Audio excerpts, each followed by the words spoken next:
Ahora el diputado Telier.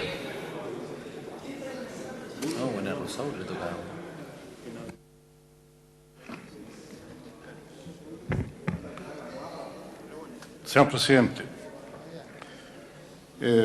quiero decir en primer lugar que nos parece que es un proyecto que en general va a contar con nuestra aprobación, porque indudablemente esto responde a un anhelo histórico, no solo de nuestro partido, sino que creo que de una gran parte de nuestra ciudadanía.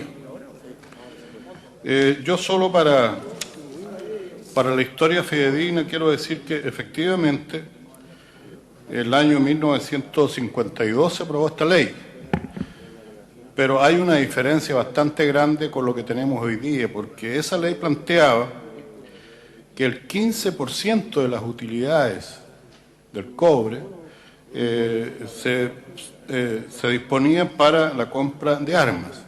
Y hay que recordar también que en esa fecha no existía Codelco, es decir, pagaban los privados, lo que era muy bueno, y que hace mucho tiempo que no pagan. Y después tengo entendido que durante el gobierno de don Eduardo Frei Montalva, este 15% de las utilidades bajó al 10% de utilidades. Pero fue bajo la dictadura del señor Pinochet que se elevó al 10% de las ventas de Codelco. Y creo que eso ha entregado, un privilegio muy grande a las Fuerzas Armadas en relación a la compra de armas y otros gastos. Yo quisiera decir que nos preocupa fundamentalmente 2 o 3 puntos. Primero, en relación a la plurianualidad, nosotros no tendríamos problema en eso. Pero lo que no tenemos seguridad es en cuanto al monto que se fija del 70% del promedio de las ventas de los últimos años. Y tal como lo decía el diputado Monte, eso llega a 489 millones de dólares. Pero la duda que surge es porque en el proyecto original esto alcanzaba 350 millones de dólares. Es decir, no está claro que exista un monto que se necesite perentoriamente como base. Y a mí me parece que es alto, o sea, 489 millones al año es alto.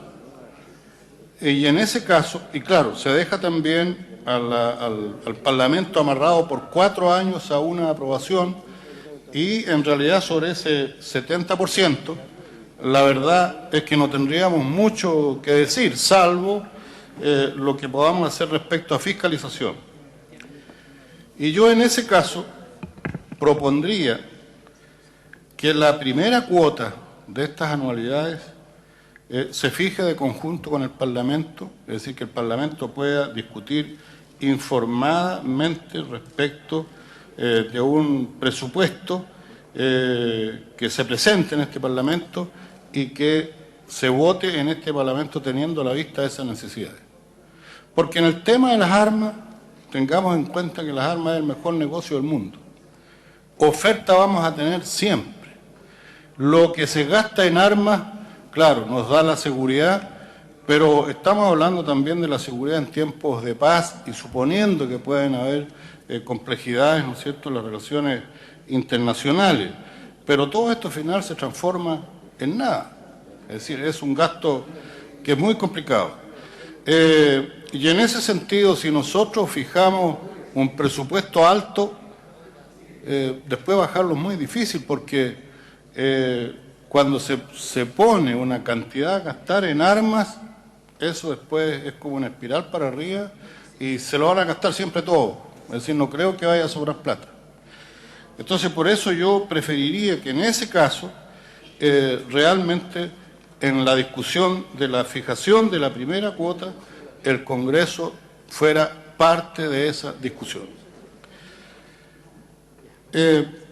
Hay que tener en cuenta también que los gastos en relación a armamento debe ser equilibrado en relación con las tremendas necesidades sociales que Chile tiene.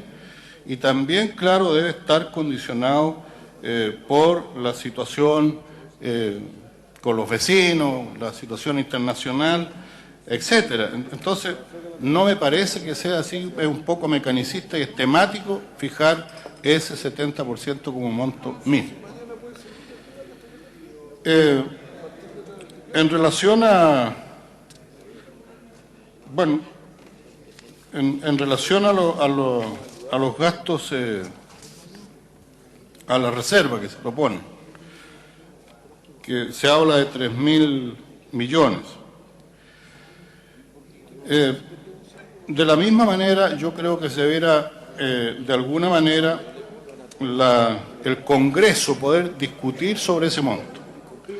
Porque si bien es cierto, es posible que a lo mejor necesiten más las Fuerzas Armadas. Es posible. Yo no negaría legislar al respecto, pero creo que también debemos ver si es eso lo que realmente se necesita tener como reserva para una contingencia futura o para comprar armas. ¿Es exactamente ese monto o realmente se puede prescindir de una parte de él? Yo también tengo la duda respecto a ese tema. Creo que en relación a lo demás, nosotros tendríamos el acuerdo. Yo quiero agradecer al ministro el hecho de que nos haya informado in extenso respecto al proyecto y también que haya hecho la declaración sobre el tema de la posible privatización de Codelco si es que se sueltan las amarras respecto del financiamiento de las Fuerzas Armadas. Bueno, yo estoy de acuerdo con lo que dice el ministro. Ojalá, me gustaría una declaración del gobierno en su conjunto, del presidente de la República respecto de este mismo tema. Yo creo que es algo muy delicado porque han existido declaraciones de expresidentes de la República en ámbitos internacionales donde se ha planteado o se ha dejado entrever que lo único que está impidiendo la privatización de Codelco es precisamente la existencia de la ley reservada del cobre. Por lo tanto, creo que en esto la Cámara de Diputados tiene que asumir una actitud de defensa de Codelco, que a mí me parece que es la mayor reserva que tiene el Estado, que tiene la Nación. Teniendo en cuenta esto, yo diría que en general vamos a aprobar, pero nos queda la duda respecto del monto del 70% de los gastos de los últimos 10 años que se plantea para cada anualidad. He dicho, señor presidente. Muchas gracias, diputado Tellier. Quisiera plantearles a la sala, después de haber conversado con prácticamente todos los jefes de comité, que al no haber unanimidad para prolongar la sesión del día de hoy y continuar con las palabras, que acordemos que todos los parlamentarios inscritos, que son aproximadamente, si no me equivoco, son aproximadamente 18 parlamentarios, puedan hacer uso de la palabra y prolongamos el debate mañana durante toda la orden del día y al final de la orden del día votamos este proyecto.